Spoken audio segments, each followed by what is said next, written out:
Hey everyone, and welcome to another Star Wars Games Update, where we bring you all of the latest and greatest in Star Wars gaming news.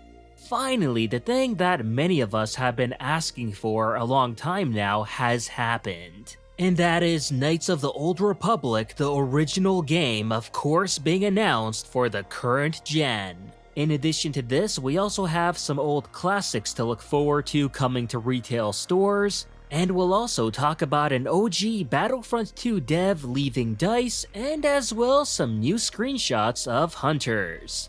And before we get into any of that, a quick reminder that if you do like these type of videos, then be sure to give it a like to show your support for this update series and the content within it. With that out of the way, let's get into it.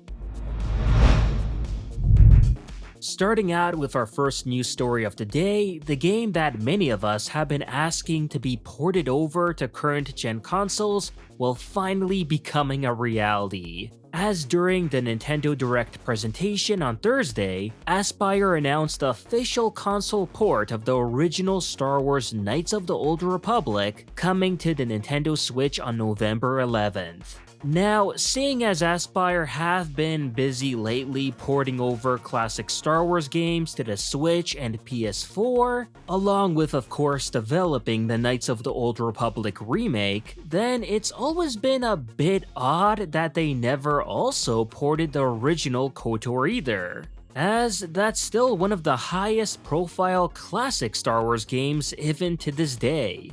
So to see them announce that they're porting the game now is not so much a surprise, but more so something we've been expecting of them to do, and they're finally now doing it.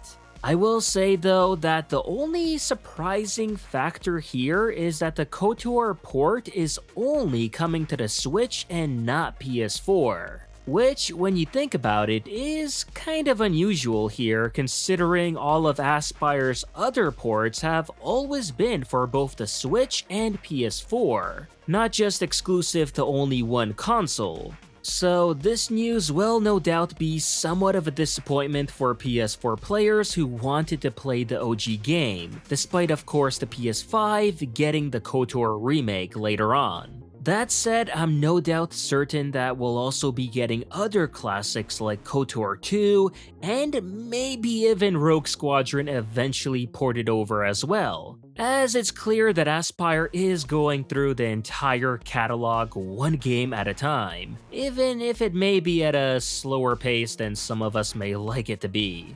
But on that same topic of classic games, we also got word that Aspyr will be re-releasing their other ports as well, such as the Jedi Knight games along with Pod Racer and Republic Commando as physical copies for the retail market, which of course will be available for both the Switch and PS4 versions. And this for sure should be great news for collectors of physical media, who prefer that over, say, owning only a digital copy. So if you've been holding out on getting these ports, then now might be your time to grab a copy or two.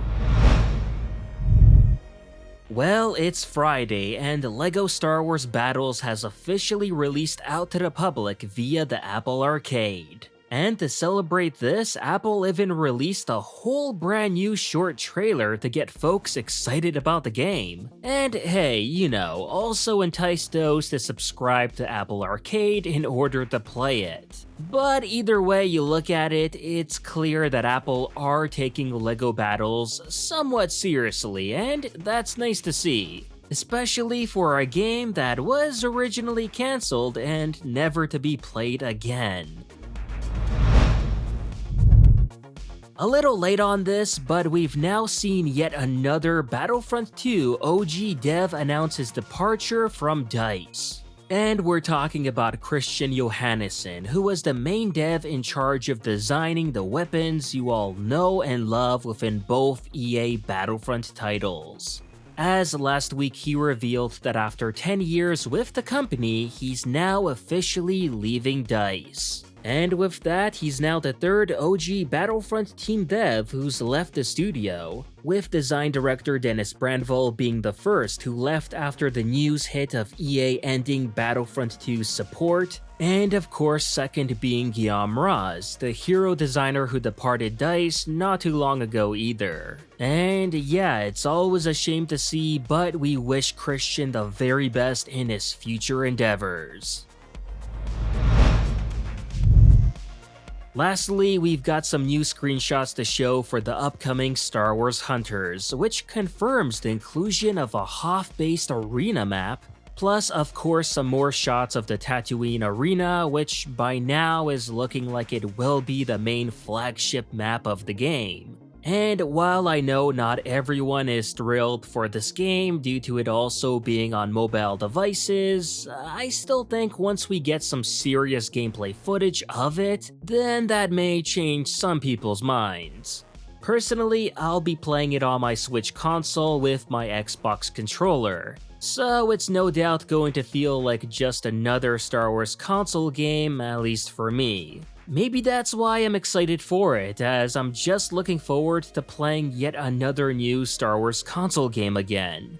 Oh, and also some super quick channel news, but for those of you who do watch my review content, I only just recently finished watching Star Wars Visions and I've got a lot to say about it. So I'm thinking I'm gonna make one big review video, which hopefully should be coming out sometime this weekend. So if you've been wondering where that review is, well, now you know when to expect it. And that will do it for the Star Wars Games update. As always, if you enjoyed this video, please like, share it, and subscribe to the channel to not only support it, but to keep up with Star Wars news, gaming, and canon lore released every week. And consider following me on Twitter and Facebook to never miss out on the latest Star Wars content. Thanks for watching, and may the Force be with you.